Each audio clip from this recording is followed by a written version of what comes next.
ఢిల్లీ పర్యటనకు వెళ్లిన ముఖ్యమంత్రి రేవంత్ రెడ్డి అక్కడ బిజీగా గడుపుతున్నారు. శనివారం డిప్యూటీ సీఎం భట్టి విక్రమార్కతో కలిసి రేవంత్ రెడ్డి కేంద్ర పరిశ్రమలు, వాణిజ్య శాఖ మంత్రి పీయూష్ గోయల్ను కలిశారు. ఈ సందర్భంగా రాష్ట్రంలో ధాన్యం సేకరణపై కేంద్ర మంత్రితో చర్చించారు. కేంద్రం నుంచి పౌర సరఫరాల శాఖకు రావాల్సిన 4,246 కోట్ల నిధులు విడుదల చేయాలని కోరారు. అంతకుముందు సీఎం ఏఐసీసీ నేత కేసీ వేణుగోపాల్తో భేటీ అయ్యారు.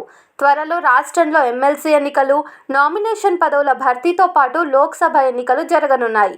మరోవైపు భోగి పండుగ సందర్భంగా సిద్దిపేట మున్సిపల్ కార్మికులకు మాజీ మంత్రి హరీష్ రావు సన్మానించారు. ఈ సందర్భంగా మీడియాతో మాట్లాడుతూ సిద్దిపేట అభివృద్ధిని చూడడానికి ప్రజలు ఎక్కడి నుంచో వస్తున్నారని అన్నారు.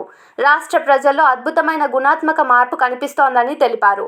ఇంకా 10% మంది జనాల్లో మార్పు రావాల్సి ఉందని అభిప్రాయపడ్డారు. సిద్దిపేట జిల్లాకు ఇప్పటి వరకు 22 అవార్డులు వచ్చాయని చెప్పారు. రాష్ట్రానికి అవార్డు వస్తే కనీసం ముఖ్యమంత్రి, మంత్రులు శుభాకాంక్షలు కూడా చెప్పలేదని అసహనం వ్యక్తం చేశారు. ఇదంతా ప్రజలు గమనిస్తున్నారని అన్నారు. బీఆర్ఎస్ ప్రభుత్వంలో పల్లెలన్నీ బ్రహ్మాండంగా అభివృద్ధి చెందాయని అన్నారు. కేసీఆర్ ముందు చూపుతో ప్రస్తుతం గ్రామాలన్నీ కలకలలాడుతున్నాయని అన్నారు. కాంగ్రెస్ ప్రభుత్వాన్ని చూసి ప్రజలకు నెల రోజుల్లోనే అసహనం కలుగుతోందని తెలిపారు. కేసీఆర్ లాంటి గొప్ప నాయకుడిని చేజేతిలో ఓడించుకున్నామన్న బాధ ప్రజల్లో కనిపిస్తోందని కీలక వ్యాఖ్యలు చేశారు.